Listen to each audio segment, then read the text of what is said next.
So this week marked the release of the Sean Connery James Bond 4K collection set. A lot of people have been buying this set. A lot of people have been talking about it. Recently, I just uploaded my unboxing video of the Amazon exclusive Steelbook set. A lot of you watched that video, liked that video, and subscribed because of that video. And I thank every single one of you who have engaged in that video. I'm really proud of that video. You guys really seem to like it. So as a follow-up to that video, I want to talk about the 4K transfers for these movies because a lot of people have a lot of things to say about these 4K transfers, myself included. And a lot of you guys haven't picked up this box set because you don't know what the picture quality is like. You've heard some mixed things about certain things about the picture quality. I'll talk about that in a little bit.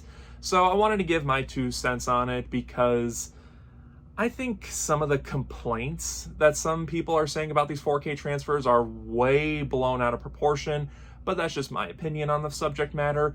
Let's get into the 4K transfers of these, but first I want to mention really briefly the Blu-ray transfers. And just for point of reference, I'm going to hold up my Bond 50 box set when talking about it. So when these Blu-rays came out, these Blu-rays were mastered from the 2008 DVD releases. These came out when Quantum of Solace came out in theaters, and they were nice new HD transfers that were put on DVD discs. But then those transfers were then ported over to these Blu-rays. And at the time, these Blu-rays were the definitive way to watch the James Bond movies. They were really solid transfers at the time. The colors were really nice. The picture was nice and sharp. They were good HD quality pictures and sounds for the James Bond series. Ever since then, we've gotten multiple releases of those Blu-rays. We've gotten steelbooks. We've gotten individual releases. We've gotten Best Buy exclusives. We've gotten a lot of releases, especially overseas, of these Blu-ray transfers. And then we've gotten the Daniel Craig movies on 4K, like I mentioned in my previous video. So now, 12 or 13 years after these Blu-rays have come out, these movies have been in desperate need for a brand new transfer. And yes, some of the films have been released digitally on 4K, but disc 4K quality and digital 4K quality, there's always going to be a big difference with that. Usually the disc is a lot better, there's less compression, and it's edited a little differently. So while those transfers, a lot of people said, were pretty good 4K transfers, they want a definitive 4K edition of these movies. Here comes the Sean Connery James Bond set. And I'll just mention now, before anyone questions it, these 4K transfers are outstanding. They are phenomenal. These movies have never looked, and I don't think will ever look, better in any other future release. They went back to the original camera negatives with these 4Ks, and the image really does show. They cleaned up the picture, they cleaned up the color, and it really is a big night and day difference compared to what the Blu-rays were. I was so impressed to see that the colors are much more natural with the HDR color grading. The film grain is perfectly even throughout. That's not overblown. You know, I've seen 4K transfers where the grain is just too much. It's like too grainy at times, and that honestly affects your viewing experience. And to that, some people could say it's not 4K quality because it's too grainy, it's too soft, it's not sharp enough. That is not the case with these movies. I was honestly afraid that that could be an issue when they announced these movies. You know, could they end up looking too grainy? Could the colors and the graininess make it a little too soft? That is not the case at all. The film grain is evenly spread out throughout. I will say though, there are a couple of times where the picture is just a little bit too soft, but honestly, with what I've seen with these transfers, that's more of an issue with the film reels themselves, not so much the 4K transfer of it all. And you know, that's going to be the case with older movies. You know, older movies that were shot on film are going to experience that when you scan them in modern quality because of how they were stored, because of how they were handled. And you know, that's just the case of the matter. It has nothing to do with the 4K transfer itself. It's more of how the source is. And from what I can tell with these, the sources are in great condition. I can't be happier with how the picture looks in these. And I really quickly want to mention that the screenshots I'm showing here aren't going to be a full representation on how the 4K image looks. You're unfortunately going to have to buy the box sets if you want to see what it's fully like and full 4K quality. These are just good representations on what you could expect. And honestly, I think they do it justice enough. From what I've seen, these 4K transfers are nothing to sleep on. I honestly think if you are unsure about the picture quality, then you're gonna wanna get them. Trust me, they look great. I unfortunately can't mention too much about the Dolby Atmos sound because I don't have a Dolby Atmos setup. I think my soundbar only goes up to DTS-X, but from what I can tell with the sound quality that is available, from what I can see, from what I can hear myself, it's great sound. You don't lose any features. However, I did notice in Goldfinger, that iconic shot in the opening title sequence when he electrocutes the guy in the bathtub, he grabs his jacket and he says shocking, positively shocking, and then the door slams and then we hear the blah blah of the Goldfinger theme song. For some reason, that door slam noise is gone, and I don't know why. I've heard some people say it was like that in the digital version. I don't know if that was a decision that was made on the team that did these 4K restorations, or it could be because of the film reel, the condition it's in, they had to remove it for some reason. I don't know the exact answer, but if you're someone that loves that transition, you're unfortunately not going to get it here. And that's just, it is what it is. I don't know the full story on why that part was cut out. But besides that, the sound, from what I can tell, from what I can experience, it's great. It's not losing really any other details. You're gonna have a great sound experience overall. And from what I've heard of the Dolby Atmos sound from other reviews, it's great. It's top notch. If you have the Dolby Atmos capability, you're gonna get such an amazing sound. All right, let's talk about the elephant in the room here. A lot of people are talking about this when it comes to this set.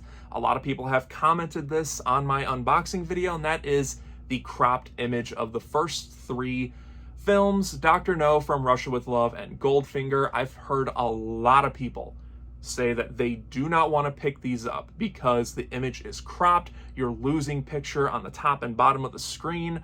Why would they crop it? They ruined the picture. I refuse to support this box set because of that.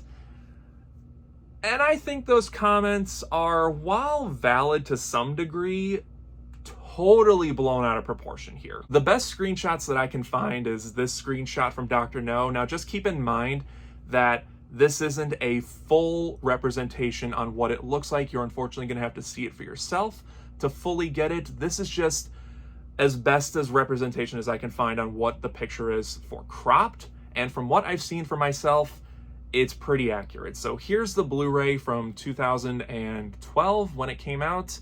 And now here is the 4K shot. See, what I can tell is that what they did was they cropped it a little bit to get rid of the black bars on the left and right screen. And honestly, you're not really losing that much picture on the top and bottom. I feel like those comments are being blown way out of proportion. People are honestly talking about it and treating it like someone took the aspect ratio of Zack Snyder's Justice League and crammed it down to 16:9 picture. That is not the case on what happened. What it looked like they did is to give it the full 16:9 screen aspect ratio, whatever it is, and because of that, just a little bit of the screen from the top and bottom are now gone, which, to be honest, I didn't really notice all that much. In fact, it's something I really didn't even notice until I saw so many people talk about it. I heard some people mention it in my video, and then when I watched the movies themselves, I really didn't notice anything, really. It wasn't until I really took a look at screenshots from the Blu-rays to the 4Ks to where I could tell that there is a little bit of cropping from the top and bottom gone. But honest to God, it's not going to affect your viewing experience. I think the whole comments of people saying that because the image is cropped, you're losing picture from the top and bottom, I don't want to buy it because of that, I think that's a little too extreme. And we don't want to give people the wrong point of view here. It's not like they're taking this much of screen and giving you this much because of it. It's not going from full screen VHS to widescreen DVD. It's nothing like that, or even widescreen DVD to full screen. You know what I'm talking about with that. It's not like we're getting that. Like I said, it looks like they only did it to get rid of the black bars on the sides, which, again, it does not affect your viewing experience at all. So if you were someone that didn't want to buy this because of it, you know, at the end of the day, that's your decision. You do with your money what you want to do with it. But those comments, I think, are a little taken out of proportion, and again, does not affect your viewing experience. Now, really quickly, I do want to talk about special features on these discs, and I haven't gone through every special feature for every single one of these movies, but from what I've seen, you do get a big chunk of the special features that were on the Blu-rays here on the 4K discs themselves, which is cool. It's nice to have special features on 4K discs, even though they might not be 4K quality. But from what I have seen, you are going to want to hold on to your Blu-rays if you want all of the special features. Again, I can't comment on which ones because I haven't gone through every single special feature. I just haven't had the time. But I have heard that not every special feature that were on the Blu-rays or even on the special edition DVDs or the Ultimate Edition DVDs are going to be on this 4K set. So if you're a completist, then yeah, definitely hold on to your Blu-rays. If you're not a completist, then that's really up to you. If you want all the special features, then hold on to your Blu-rays, hold on to your DVDs. But if you don't care, then honestly, this 4K set is the way to go. It's the way to go in general, if you ask me. I really was curious on how these 4Ks were going to look because I didn't watch them digitally, but I am happy to say this 4K box set is great. It's fantastic. The movies have never looked better. The movies, in my opinion, will never look better. I'm so glad that they are brought to life again with these 4K images, with these 4K editions. They look like you're watching the movies for the first time all over again. And if you can get over that little bit of screen on top and bottom that's there, then yeah, this box set's a no-brainer. The films look incredible, and thank God they're preserved in 4K quality. So obviously, in my opinion, these 4K transfers are 10 out of 10, 5 out of 5, whatever you want to call them. I'm so relieved to say that. So hopefully that helps if you haven't picked this up yet and you're a little on the fence about it. I really do think if you're a 4K collector and if you're a James Bond enthusiast like myself, you're going to want to pick these up on 4K. Again, they've never looked better. And I think if you're not going to support these, then that could jeopardize the later films in the series, the Roger Moore films, the Timothy Dalton ones, the Pierce Brosnan ones, the George Lazenby one even. Even if you guys are a fan of Never Say Never Again and the 1967 Casino Royale, I feel like if you're not going to support this box set, then that could put those films in jeopardy. Can't say for sure, that's just my opinion on the matter. I think you guys should support this box set if you're on the fence about it. The croppingness, it's really, I can't stress this enough, it's really not that big of a deal. It does not affect your viewing experience. The picture on how it looks, like color-wise and grain-wise, I feel like texture-wise too, clarity is a little more important than that, and it's all top-notch. It's all fantastic. I really think you guys should buy this box set, or even the standard edition if you're still on the fence about it. So that is my 4K review of these movies. I highly recommend them. Let me know in the comment section if you picked them up or if you're still on the fence about it. Whatever your thoughts on everything is, let me know in the comment section below. And just like always, guys, thank you again for watching. I really, really do appreciate it. If you enjoyed this video, then don't forget to like and share it. Subscribe right here if you haven't already. And until next time, guys, take care.